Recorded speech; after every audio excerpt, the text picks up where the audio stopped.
નમસ્કાર, નિર્ભય ન્યૂઝમાં આપનું સ્વાગત છે અને આપની સાથે હું છું કરણ।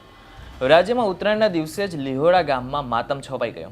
ગાંધીનગરના લીહોડા ગામમાં દેશી દારૂ પીવાને કારણે 2 લોકોના મોત નિપજતા આખા રાજ્યમાં ચકચાર મચી ગઈ છે, જેમાં હાલ 3 લોકોની હાલત અત્યંત ગંભીર છે। આ ચર્ચાસ્પદ કેસમાં અત્યાર સુધીમાં 4 ગુના પણ દાખલ કરવામાં આવ્યા છે। ત્યારે આ બાબતે ગોપાલ ઇટાલિયાએ ભાજપ પર આકરા પ્રહારો કર્યા છે। તેમણે શું કહ્યું છે તે એકવાર સાંભળી લઈએ। ગુજરાતમાં ફરી એક વખત લઠ્ઠાકાંડ થયો છે અને આ વખતે તો ગિફ્ટ સિટી વાળા ગાંધીનગરની અંદર લઠ્ઠાકાંડ થયો છે। ઝેરી દારૂ અથવા કેમિકલ વાળો દારૂ અથવા ભાજપ વાળા કે પોલીસ વાળાના કહેવા પ્રમાણે ઝેર વગરનો દારૂ પીવાથી 2 લોકોના મોત થયા છે।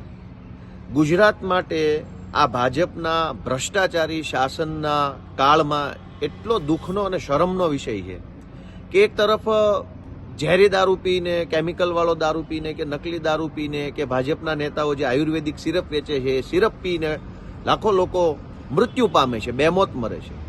એક બાજુ ભાજપવાળા છે દારૂબંધીના તાઇફાના નામે મોટા મોટા ભાષણો કરે છે કે દારૂબંધી, અને એક બાજુ આ જ ભાજપવાળા ગિફ્ટ સિટીની અંદર ખુલ્લે આમ વિદેશી મહેમાનોને અને ભાજપના નેતાઓ તેમજ એમના માનીતા ઉદ્યોગપતિઓને બિંદાસ ખુલ્લે આમ બેસીને પીવાની છૂટ આપે છે। બહુ ગૂંચવણભરી પરિસ્થિતિ છે અથવા તો બહુ દુઃખભરી પરિસ્થિતિ છે કે ગુજરાતમાં ગરીબો માટે ઝેરી અને કેમિકલ વાળો દારૂ અવેલેબલ છે। એ જ ગાંધીનગરની અંદર અમીર લોકો માટે શાનદાર બોટલની અંદર શાનદાર હોટલમાં બેસીને પીવાની વ્યવસ્થા છે। કઈ દિશામાં આ ભાજપવાળા લઈ જવા માંગે છે ગુજરાતને? એક બાજુ બેમોત મરે છે, એક બાજુ તાઇફાઓ ચાલે છે। મને એમ લાગે છે કે ભાજપવાળાને શરમ હશે નહીં, કેમ કે શરમ જેવી ચીજ વસ્તુ હોત તો અત્યાર સુધીમાં 1-2 વખત તો આડે આવી હોત।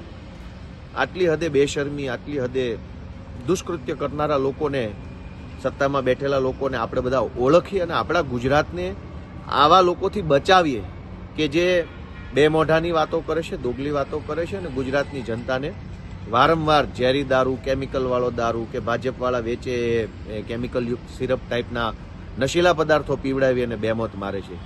આપણે બધા જાગૃત બનીએ એવી જ અપેક્ષા સાથે, અને હવે તો એવી આશા નથી રહી કેમ કે કોઈ પગલાં લેવાશે। જ્યારે લઠ્ઠાકાંડ બને એટલે 2 દિવસ મંત્રી, તંત્રી, સંત્રી, અધિકારી કડક પગલાં લેવામાં આવશે, FSLમાં રિપોર્ટ મોકલો છે, કોઈને છોડવામાં નહીં આવે, ચમરબંધીને, આ બધી વાતો સાંભળીને હવે થાકી ગયા છે। એકની એક બધી ચૂથાઈ ગયેલી, ચવાઈ ગયેલી વાર્તાઓ કરે છે, એટલે આપણને પૂરો વિશ્વાસ છે કે કોઈને ચમરબંધીને પકડવામાં નહીં આવે, કોઈને કાંઈ કરવામાં નહીં આવે। બધા પાસેથી ભાજપવાળા થોડું ચૂંટણી ફંડ લઈ લેશે અને ઘીના ઠામમાં ઘી પાડી દેશે એવી પૂરી વિશ્વાસ, પૂરી શ્રદ્ધા છે। એટલે હવે ન્યાયની માંગણી નથી કરતા કે એવું કંઈ અમે વિરોધ પક્ષ તરીકે એવું કહેતા નથી કે ભાઈ હવે તમે કડક કાર્યવાહી કરજો। Thank you. આ બાબતે તમારું શું કહેવું છે અમને કોમેન્ટ કરીને ચોક્કસથી જણાવજો। જો આ વિડીયો થકી તમને કોઈ માહિતી મળી હોય તો વિડીયોને લાઇક અને શેર જરૂરથી કરજો તથા અમારી ચેનલ નિર્ભય ન્યૂઝને સબસ્ક્રાઇબ કરવાનું ભૂલશો નહીં।